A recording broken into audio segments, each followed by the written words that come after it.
ValveTime.net. Hi, and welcome to the ValveTime News. Each half week, we'll bring you the biggest talking points regarding Valve and the community. Now, the news. Since our previous episode aired considerably late on Wednesday of this week, there hasn't been quite the same level of news as you would normally expect for a roundup. But Valve and their partners were still nice enough to give us a few key talking points, including the weekly Dota 2 update.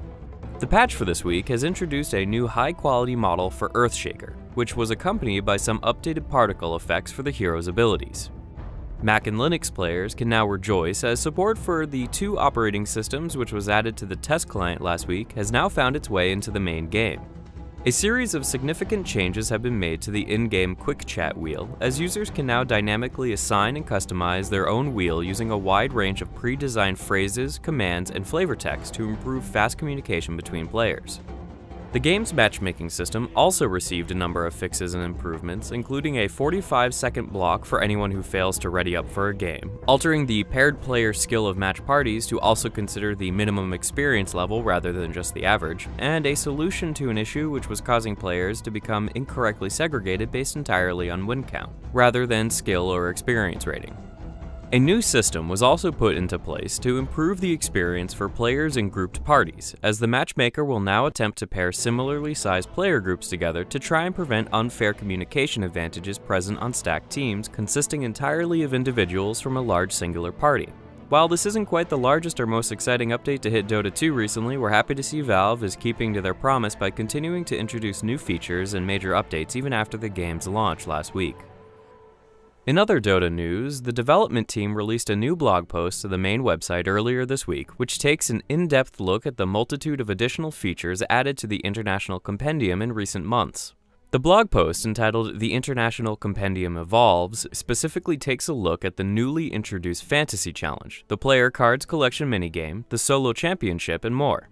We've already covered most of the information contained in the blog post during previous roundup episodes, but we recommend you head on over to the page if you feel you're not quite up to date with all the recent additions, or if you're still on the fence about whether or not to buy the interactive compendium.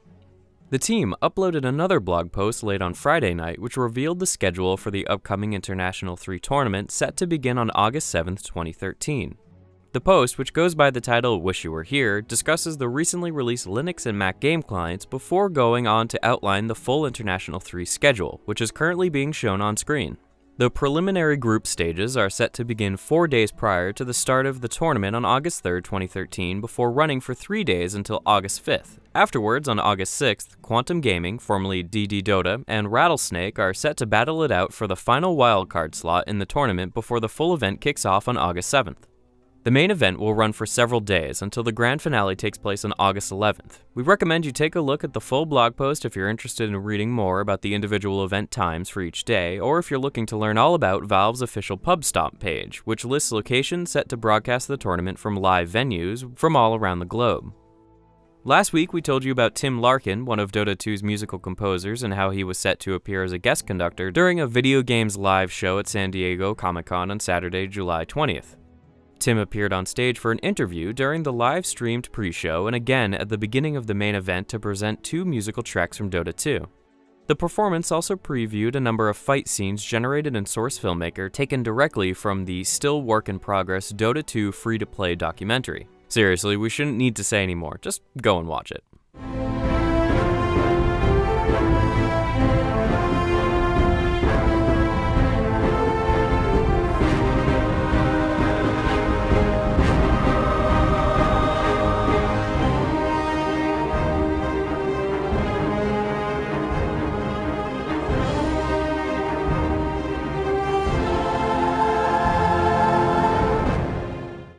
Team Fortress 2's ongoing content team also released a new blog post to the game's website earlier this week.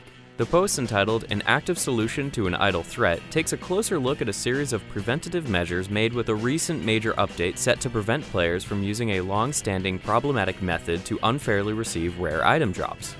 The issue, known by Valve in the community as idling, has existed since the very earliest days of the item drop system, and involves players leaving their games open and inactive for long periods of time in order to receive large amounts of items and rare loot, including hats and miscellaneous items, without actively participating in gameplay. players will no longer receive progress towards item drops if they fail to meet any of the following criteria, which includes being connected to a VAC-secured server, responding to in-game drop notifications, which is not being run in text mode. The blog post also contains a simplistic fact which should be useful if you're looking to find further information about how the modified drop system may or may not affect your gaming experience while playing TF2. In merchandise news, Valve partner 3A Toys were recently showing off the upcoming Robot Pyro and Robot Heavy Team Fortress 2 action figures at San Diego Comic-Con. The company uploaded several images of the currently unpainted figures to their Facebook page earlier this week, which you may want to check out if you're at all interested in Valve merchandise or the ongoing Team Fortress 2 action figure series from 3A or NECA. For this week's discussion, we want to hear your suggestions for potential Valve-themed action figures you would personally like to see released by NECA or 3A. Leave a comment below with your ideas and try to keep them original, and don't forget to explain your reasons for why you would want that particular figure. That brings us to the end of another half week of Valve news. Our ValveTime Dota 2 Announcer Pack submission on the Steam Workshop recently surpassed 1,000 votes, so we'd like to take a quick second to say thanks for all the continued support. Don't forget to head on over to the submission page to rate us positively if you haven't already. As always, you can find a link to the submission page in the video description alongside links to every other news topic we talked about this week, including full write-ups on valvetime.net, update changelogs, and blog posts. Stay tuned for more ValveTime videos, news, and reviews coming soon. Thanks for watching, and bye for now.